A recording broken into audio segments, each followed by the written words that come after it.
శుభాభివందనములు తెలియజేస్తున్నాను. మరి ముఖ్యంగా యేసుక్రీస్తు ప్రభులు వారు పలికినటువంటి శిలువలో పలికినటువంటి 7 మాటల్లోని రెండవ మాటను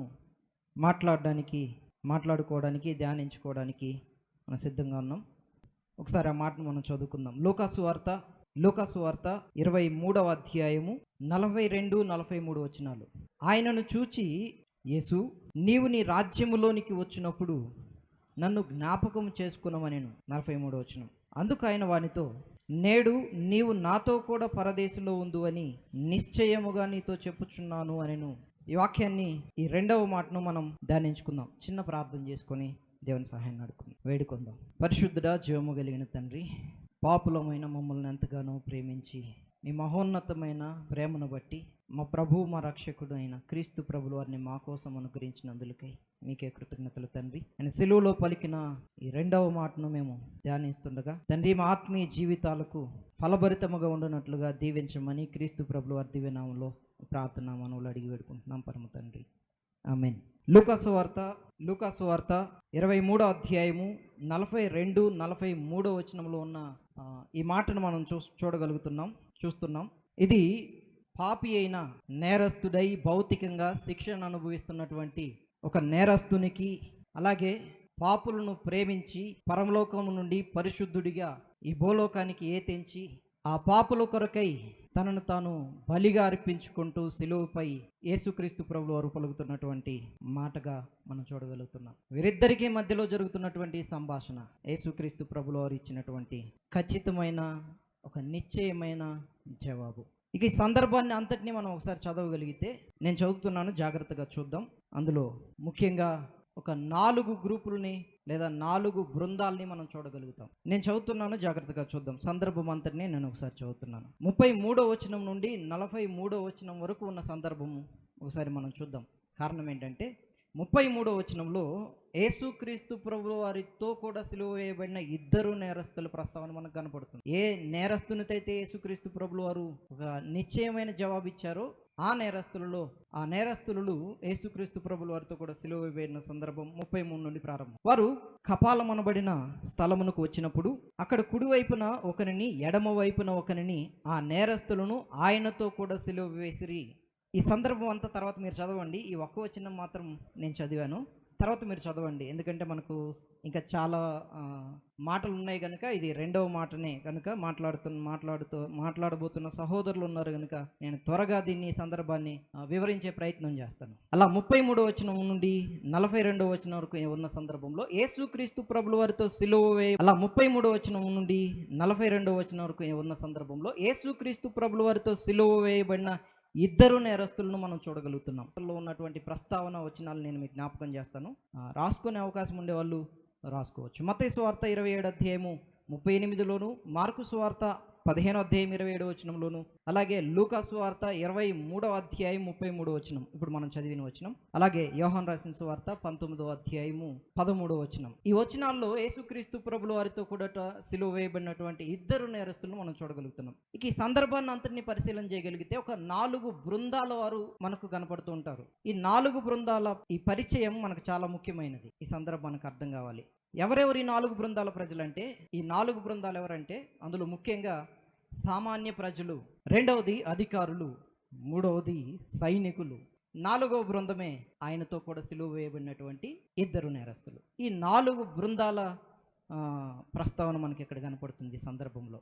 లూకాసు వార్త 33 నుండి 43 వరకు ఉన్న సందర్భంలో ఈ 4 బృందాలు పరిస్థితి ఎలా ఉందంటే, సిలువ వేయబడినటువంటి యేసుక్రీస్తు ప్రభువు వారి గురించిన వీరి ప్రస్తావన, వీరి ఆలోచన, వీరి మాటలు, వీరి వైఖరి ఎలాంటి పరిస్థితుల్లో ఉన్నాయంటే, ప్రజల పరిస్థితి మనకు బాగా తెలుసు. ఒక 5 రోజుల ముందు యేసుక్రీస్తు ప్రభువు వారు మొదటిగా ఆయన యెరూషలేములోనికి ప్రవేశిస్తున్న సందర్భాన్ని ఆల్రెడీ దైవ సేవకులకు మనకు వివరించి ఉన్నారు. అలా ఆయన ప్రవేశిస్తున్నప్పుడు హోసన్నా జయము అని కేకలు వేసి మరి ఆయనకు ఆహ్వానాన్ని పలికిన పరిస్థితి మనం విన్నాం, చదివాం కూడా. కానీ ఇక్కడ ఉన్న ఈ పరిస్థితుల్లో ఈ ప్రజలు ఎలాంటి ఆలోచనతో ఉన్నారంటే, 34వ వచనం చదివితే అక్కడ ఆ ప్రజలు నిలువబడి చూచుచుండిరి అని కనపడుతుంది.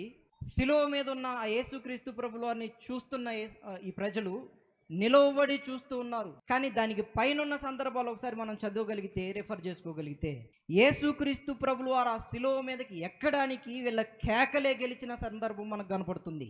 1 కాదు 2 కాదు, సుమారు ఒక 3 సార్లు వాళ్ళు కేకలేసి మరి యేసుక్రీస్తు ప్రభులు వారిని శిలువకు అప్పగించి, ఒక నేరస్తుడు, ఒక బందిపోటు దొంగను వారికి విడుదల కావాలని కోరిన సందర్భంను మనం చూడగలుగుతున్నాం. అలా కేకలేసి యేసుక్రీస్తు ప్రభులు వారిని అప్పగించగా వారి కేకలే గెలిచాయి. పిలాతు యేసుక్రీస్తు ప్రభులు వారిని వారు కోరినట్టుగా సిలువకు అప్పగించిన పరిస్థితి మనకి సందర్భంలో కనపడుతుంది. ఇది ప్రజల వైఖరి, సామాన్య ప్రజల వైఖరి. ఇక తర్వాత అధికారుల పరిస్థితి మనం చూడగలిగితే, ఈ అధికారులు ఎలాంటి పరిస్థితుల్లో ఉన్నారంటే, యేసుక్రీస్తు ప్రభులు వారిని గురించి వాళ్ళు మాట్లాడుతున్న మాటలు, ఇతను లేదా ఇతడు, ఇంత గౌరవంగా మాట్లాడలేదులండి వాళ్ళు, వీడు అని వాళ్ళు మాట్లాడుతున్నారు. వీడు ఇతరులను రక్షించెను, వీడు దేవుడు ఏర్పరచుకున్న క్రీస్తు అయిన యెడల తనను తాను రక్షించుకున్నని అపహసించుచున్న పరిస్థితి కనపడుతూ ఉంటుంది.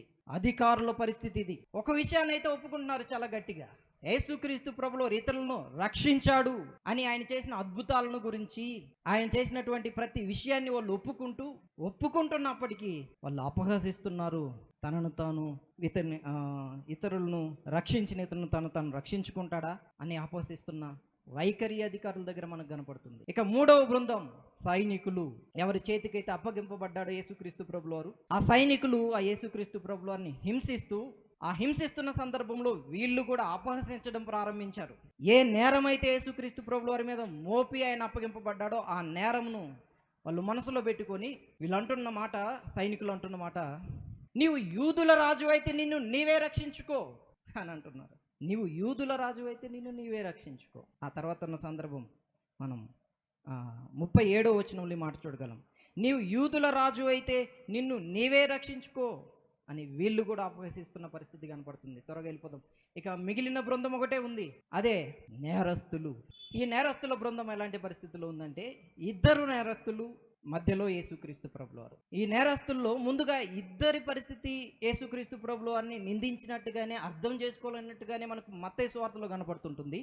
ఇక్కడికి వచ్చేసరికి ఒక నేరస్తుడు మరింతగా యేసుక్రీస్తు ప్రభువు వారిని దూషిస్తున్న వాడిగా కనపడుతున్నాడు. ఏమంటున్నాడు?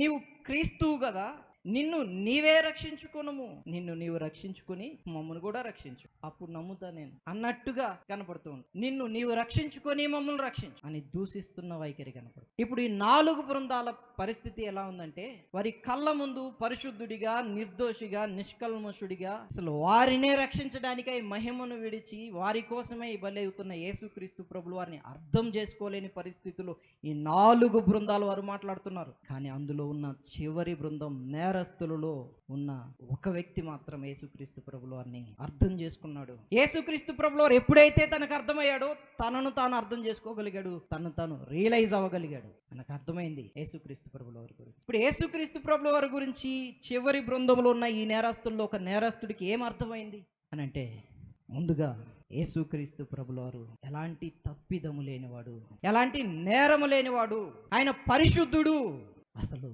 ఈ శిక్ష అనుభవించడానికి ఆయన ఎలాంటి తప్పిదం చేయలేదు అని విశ్వసించాడు, దృఢంగా నమ్మాడు. అందుకే దూషిస్తున్నటువంటి తన పక్కనున్న దొంగను కూడా, ఆ నేరస్తుని కూడా గద్దించి, మనకి ఈ శిక్ష సరిపోతుంది, ఈ శిక్షకు మనం అర్హులం, పాత్రులం, కానీ ఆయన పాత్రుడు, ఈ శిక్షకు ఆయన పాత్రుడు. ఆయన తప్పిదము లేనివాడు, ఆయన ఏ నేరము చేయలేదు, ఆయన పరిశుద్ధుడు అని ఆయన పరిశుద్ధుడు అని విశ్వసించాడు. ఎప్పుడైతే యేసుక్రీస్తు ప్రభువు వారు పరిశుద్ధుడు అని విశ్వసించగలిగాడో, వెంటనే తన గురించి తను అర్థమైంది, నేను నేరస్తుడను, నేను పాపిని, నాకు రక్షణ అవసరం. నన్ను రక్షించగలిగింది ఆ ప్రభు మాత్రమే, నన్ను రక్షించగలిగింది ఆయన మాత్రమే. అందుకే ఆయన నేను రక్షకుడిగా విశ్వసిస్తున్నాను, నా పాపములకు విమోచకుడిగా నేను విశ్వసిస్తున్నాను. అందుకే ఆయన పిలిచాడు యేసు రక్షకుడా. అందుకే ఆయన విశ్వసిస్తున్నాడు, రాజుగా విశ్వసిస్తున్నాడు. 3వ విషయం, రక్షకుడిగా, రాజుగా విశ్వసిస్తున్నాడు. రక్షకుడిగా, రాజుగా విశ్వసిస్తున్నాడు. నా పాపముల నుండి నన్ను రక్షించగలిగిన ఒకే ఒక్క నాథుడు ఈయనే. నేను నేరము చేసిన వాడు, పాపము చేసిన, నన్ను రక్షించండి ప్రభువా అని అర్చిస్తున్నాడు. అంతేకాదు, ఇంకా ఏం విశ్వసిస్తున్నాడంటే యేసుక్రీస్తు ప్రభుల వారి గురించి ఆ కంటిన్యూషన్లోనే ఈ మాట కూడా మనం చూద్దాం. చివరి మాట ఇప్పుడు 42-43 వచనాల్లో, యేసు నీవు నీ రాజ్యములోనికి వచ్చినప్పుడు నన్ను జ్ఞాపకము చేసుకొనుమనెను. అందుకైన వానితో, నేడు నీవు నాతో కూడా పరదేశంలో ఉండు అని నిశ్చయముగా నీతో చెప్పుచున్నాను నేను. ఏం విశ్వసిస్తున్నాడు? ఇంకా 4వదిగా ప్రభు అయిన క్రీస్తు యేసు ప్రభుల వారి నందు నిత్య జీవం ఉంది అని విశ్వసిస్తున్నాడు. శాశ్వతమైన జీవం ఉంది అని విశ్వసిస్తున్నాడు. ఒకవేళ ఈ శిలువలో నేను చనిపోవచ్చు, కానీ నా ప్రభు నన్ను లేపడానికి సమర్థుడు. ఆయన రాజ్యంలో నన్ను జ్ఞాపకం చేసుకోవడానికి ఆయన సజీవుడై తిరిగి రాబోతున్నాడు.